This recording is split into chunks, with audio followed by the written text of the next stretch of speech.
multimedia tech sets. There's lots of different names for this. What it is, it's a collection of resources built around all of the themes and ideas that will be presented in the movie. The concept or the thinking about having students explore before they actually watch the movie is to build some background knowledge for the topics that are there. I mentioned in the previous video that one of the topics that stood out for me was being an upstander versus a bystander.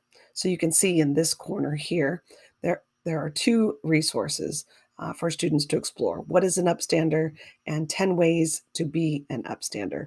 All students would need to do is click on the links and to be able to open it. Now, there are 6 boxes here in this explore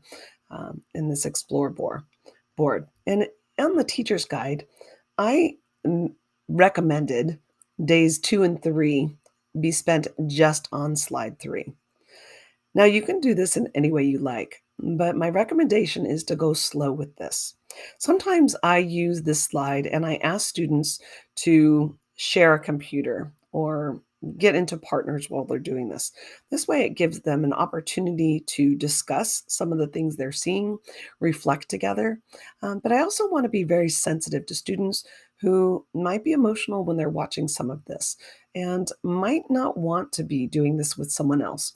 What you don't want to happen is you don't want students to take 10 minutes and just briefly go through here and then say, I'm done. So here's how I do this. I ask students to uh, explore any of the links in any order they wish, but I'm only going to give them 15 minutes. I might do this for 15 minutes on that day 2 and 15 minutes on day 3. Only I'm not going to tell them that on day 3. I'm going to let them give a limited amount to explore. That gives them the concept that it's not required. They don't have to look at every one of them, but it does really inspire curiosity for the content. And so give them a few minutes to listen. There's a lot of videos. They might have some earbuds in, or I turn the volume down on the computers low. The students like to have closed captioning so that they can hear correctly. And after that 15 minutes, this reflection time in the classroom is critical to this piece. This isn't just to explore on your own or answer a few questions. It's really a time to say, turn and talk and share with someone one of the best resources that you looked at on that Explore board today. And give them a few minutes. You might ask them, what is one aha or new thinking that you had? What is one resource that really stood out to you that you think was, one of the most beneficial resources on there? You might also stop and take time to teach from one of them. So I do encourage you to go through all of them, listen to the videos that are linked, and to think about that. Which one would you then emphasize whole class?